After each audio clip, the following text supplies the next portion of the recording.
Hi guys, I'm Mario and today we're going to talk about how to put a white background on Instagram story.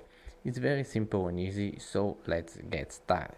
First we need to open the Instagram app. We open our profile, then we tap the plus sign at top right and we select story. From here we select a story, for example, I don't know, this one.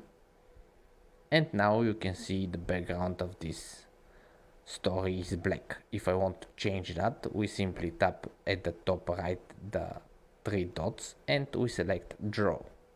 Here we select the size of a brush.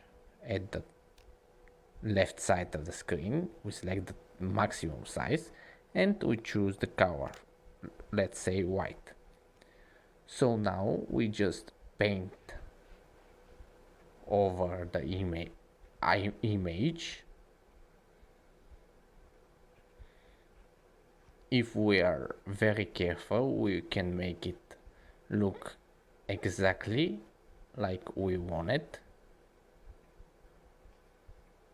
And after we are done, we simply tap on the tick sign at the top right.